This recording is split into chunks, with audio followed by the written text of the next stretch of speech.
welcome back to Nightly Nerds. I'm Tote. And there's no Ginger. And I'm playing Feather. This cool game on Steam and also on the Switch, I believe, but I could be wrong. And I'm going to turn to a different bird. Let's see what this one is. Oh, uh-oh. Oh, there it goes. I think it's just the regular bird again. Aw, I was hoping for something different. Anyway, froze there for half a second as we turned into a new bird. Yes, but I also believe it is on the Switch, if I remember correctly, when I got this game. I like it. It's cute, simple, fun, relaxing. Let's change the music up, shall we? Oh, there must be a mountain there or something. Let's fly a little higher. Flying through these clouds is dangerous. See if we can drop down out of them. Come on. Yeah, the physics have changed. They've got all kinds of weather and things. This game is slowly upgrading little by little, and I enjoy it. I gotta give a shout out to the developer. It's a beautiful little game. I wish I could remember what the developer's name was, but yeah. Oh, look, there's that geyser again. The island changes too, which is nice. I mean, I barely recognize this island. Man, these low clouds while it's raining is just so nice. Stay below that cloud line though, it's hard to see when you're in them. Yeah, I'm flying solo, no Ginger. Ginger couldn't make it today, and I am out of episodes, so I had to record on my own. Woe is me. But I wanted to talk some more about the weight loss. For those who don't know, 15 months ago I weighed 480 pounds. 15 months later, as of yesterday, I weighed 245 pounds at 6'5". I'm technically now only overweight. That's even with just the standard BMI, not adjusted for anything either. Adjusted, it's a slightly less. I'm slightly less overweight, but still overweight. And my goal is to get to 205, but I wanted to talk about the unforeseen consequences of weight loss. And there's a few of them. And they're just little things. Things you didn't know. I was always a big kid. I was probably only like skinny when I was like maybe up to about age 5. And I slowly started plumping up, and about when I turned 8, I really just blumped out. I know a lot of people that happened to. I don't know what it was. I mean, the food I was eating and stuff, but I didn't eat crazy food. It was more as an adult that I got crazy with the food.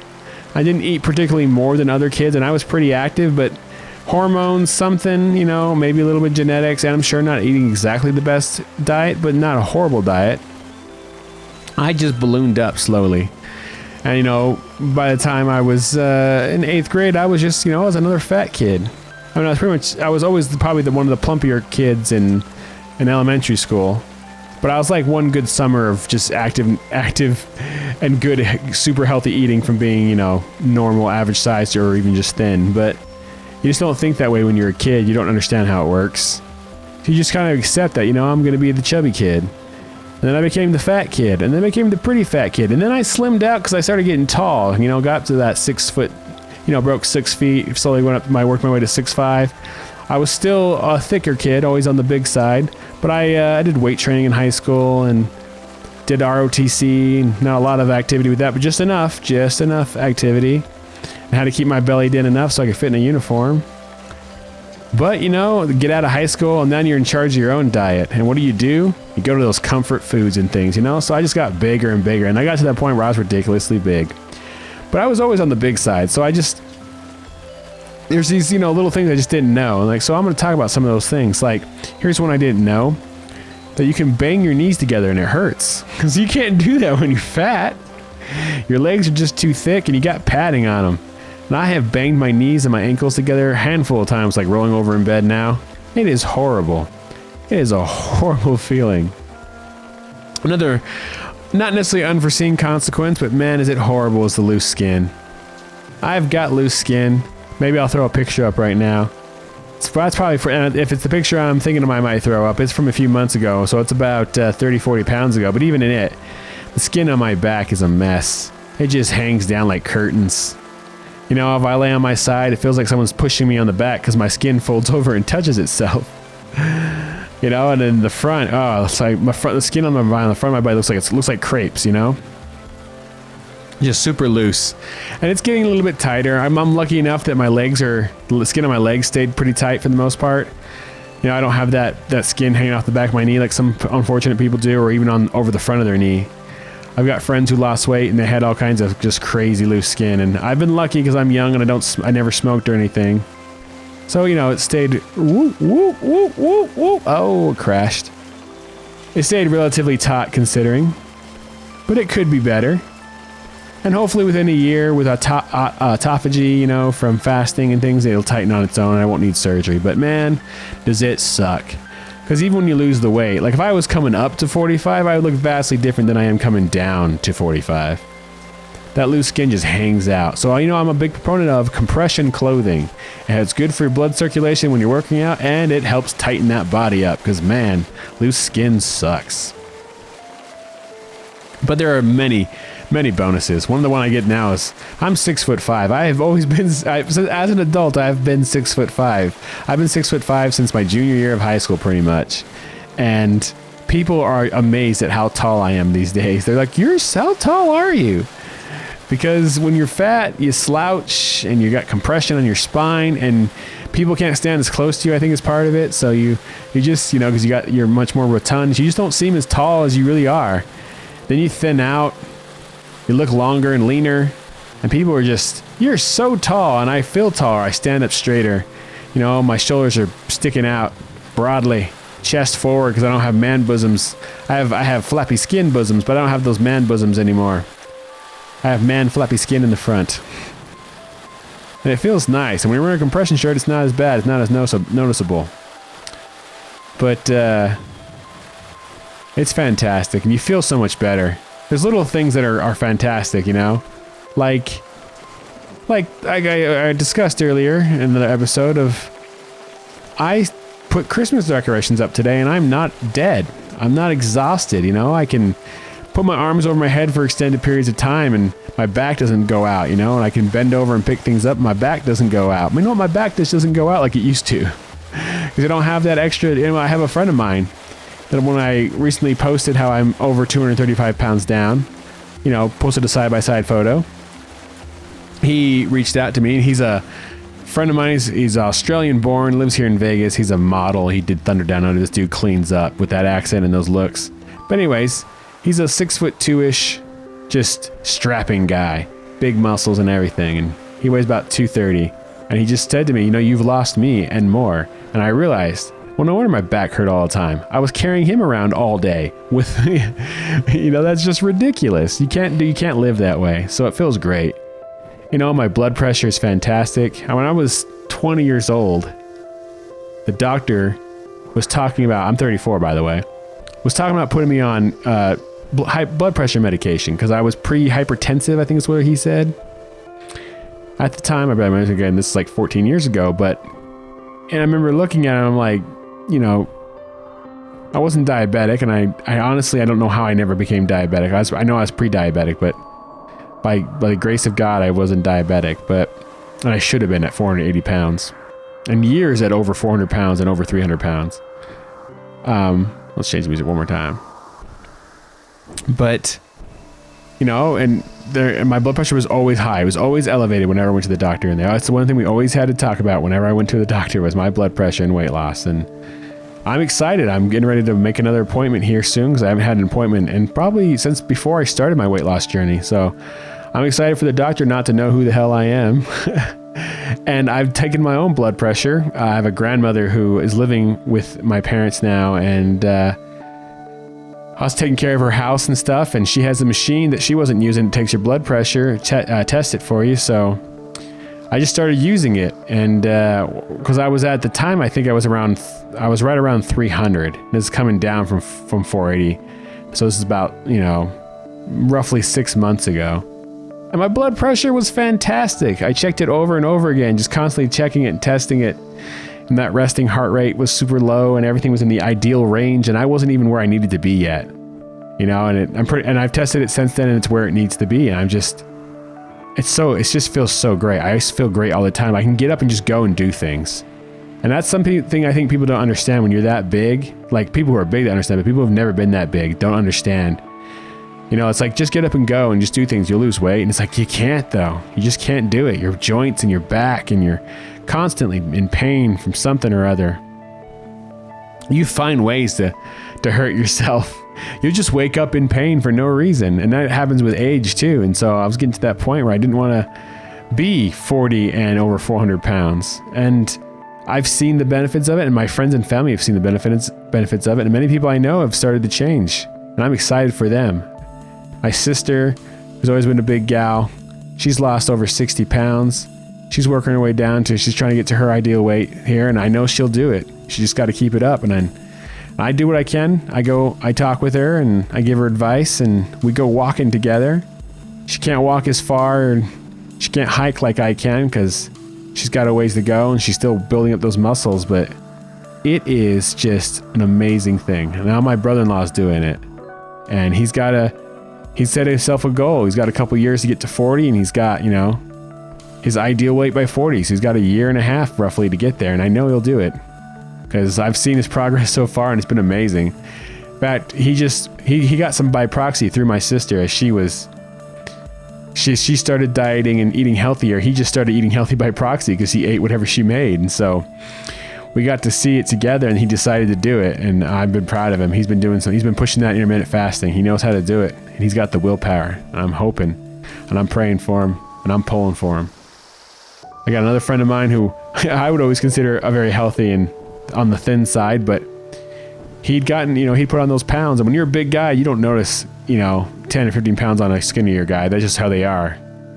But he lost that 10, 15 pounds, and now he's wearing t-shirts he hasn't worn through in high school. He calls me up and messages me. He's like, it's amazing. And then he asked me about my supplements. What am I taking? I'm telling, you know, vitamin D and B12. He starts taking that. He's like, I feel great. I went all day and I wasn't tired at work, even with fasting. And I'm like, I'm telling you, man, it works.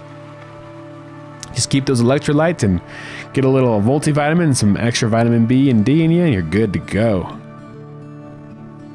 So, yeah, just a little update. Maybe I'll post a couple pics of how I look these days. Got a compliment the other day, probably unwarranted, but it felt nice, where someone said they saw my picture at a glance and thought it was Josh Brolin, and that just made my fucking week. So, I'm loving life right now. Can't wait for that next step. Can't wait to get down to the 205s, lose that skin. You know, I gotta make another video showing the progress, showing those daily meals that I eat. If anyone wants to know any more, go ahead and message me, contact me. I want to help. I enjoy doing that. I like giving people advice, especially when they take it, and then they get to call me up or message me and tell me how much weight they lost. It's so nice. It's one of the hardest things to do. I think that's why people like watching those kind of videos. You know, you watch those DDP videos with the yoga, and you get to see that guy who was a former military, he was horribly overweight and couldn't walk, and you get to watch him walk again and do handstands, and he's a tiny little man compared to what he used to be.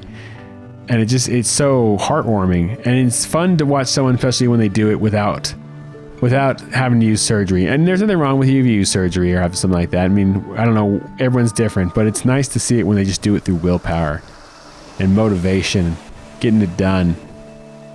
You know, and a big part of it, man, I'm just going to say it again, 90% of weight loss is diet. And 90% of diet is mental. And 90% of that mentality is just willpower. Just saying, I'm not going to eat that, I'm not going to do that. And I've had those staring competitions. I've opened the cupboard door and stared at some cookies or chips because I've got people I live with who are not on the same diet I am on. In fact, their diet is the standard American diet. There's cookies, there's ice cream, there's chips, there's cereal, there's sweets, there's cakes, there's everything in the world in this house. There's all kinds of soda. And I just have to look at it and say, nope, I'm not going to have that. I even cook for them, and I'll cook the food that they want cooked. And then I cook my own little food separate to the side. Becomes a nice little challenge, like, can I do it? I think if you can make it a challenge and look at it that way and don't feel bad for yourself, just do it. You know? I like to plan my days, you know, like Thanksgiving was coming up recently, we just passed, and I planned that son of a bitch out. I said I fasted an extra day, and I said I'm going to eat extra light this week so I can eat big that day and eat what I want. I can have carbs. And I was a little bloated afterwards. I didn't go too crazy, but I was a little bloated, and I probably held a little extra water for a couple days. And then I just got back onto the system and just dropped that weight almost immediately. of whatever I ate that day was gone. And it's nice to live a life like that. To be able to do that, to be able to have a day and not have it destroy your self-worth. You know, so when you do break or you do have a cheat day, whatever it is, you know, you just gotta get back on the system and get back to work. It's not even work, honestly. Dieting's not work. It's just not indulging. Just having willpower. It's about willing to say no. I'm not going to do that. I'm not going to be mouth hungry. I'm going to wait till I'm actually hungry, and then I'm going to make healthy choices. I'm going to eat leafy greens. I'm going to eat asparagus. I'm going to eat lean steak and chicken and pork or whatever it is. I'm not going to eat processed meat. I'm not going to eat something that comes out of a box or a can. I'm not going to drink something that's full of sugar. I'm going to drink nice, crisp, cool water. You know, I used to not drink diet soda. I hated diet soda. I wanted the real thing, you know. I wanted the real thing with that high fructose corn syrup or sugar if I could get it. But, you know, I wanted that. And I've gotten to the point now, by not drinking soda at all, that when I do want to indulge, for me, indulging is that 0-calorie soda. And that's a once in a week kind of thing. And you get to the point where it tastes the same to me now. I almost prefer the diet because I know I don't have to feel too guilty afterwards. I just got to drink, just make sure I don't drink too much so it doesn't mess with my gut health, you know? But yeah, it's all about changing things. I feel like I'm a different person now. I know a lot of people have a dramatic weight loss and then they find ways to put it back on. I don't think I'm going to do that. I think I've changed things. My palate has changed. What I enjoy eating has changed. I used to not be able to eat dark chocolate. I was just so much in the num sweet world that I had to, if I was going to have chocolate, it had to be milk chocolate because dark chocolate was too bitter for me. Now dark chocolate is a wonderful surprise and milk chocolate's way too sweet and it's gross. You don't even want to get me started on white chocolate. Ugh, that's just sugar. Things have changed. The flora and fauna has changed. That gut health has changed. What's in my stomach breaking down food, that bacteria, it wants healthy meat and it wants fresh greens and berries, blackberries and strawberries and raspberries. It doesn't want, orange soda. It doesn't want Fanta or Dr. Pepper. And neither do I. And neither will you if you do that, No matter who you are, even if you're already at a healthy weight, maybe you just want to be a healthier body and mind, just clean it up a little bit. You don't have to give up everything. You don't have to give it up all the time, but every once in a while. I mean, heck, I've even thought about recently going vegan just a little bit. I don't think vegan is a lifestyle that I would enjoy. I love the meat a lot, but just to change it up, shock the system in a good way. Because there is that vegetarian high they talk about, that when you go off meat for a little bit, there is a bit of a boost to your energy. I'd say it's probably the opposite of what keto does. When you first go to keto, you get your drag at first, but then you level out and then you feel great. I mean, it's amazing how you feel. And then you don't rely on sugar anymore, so you don't have to have food in your system all the time. That's the nice thing about keto with intermittent fasting combined. But at the same time, from what I understand, is when you go straight vegan or vegetarian, there's a bit of a high with that. You kind of have a big boost at first, and then it tapers off. And then my experience with my friends who have done is they tend to be tired all the time afterwards, but at first they feel fantastic. So maybe I'll just chase that little vegan high for a little bit and then switch back to my delicious meats. I don't know. But it's just, I feel like everything's changed. It's fantastic, and I probably talked too long, so I'm gonna end this episode of Nightly Nerds. As always, I'm Tote, signing off for Ginger. Catch you guys next time. Bye-bye. Hey, did you like that video? Well, if you did, click the box on the right for another. Click the box on the left for a playlist. Of course, you could always just subscribe by clicking the link in the middle. Come find us on social media. There are links in the description below. Don't be afraid to leave us a comment. Thanks for watching. I'm Tote. I'm Ginger. See you then. Bye.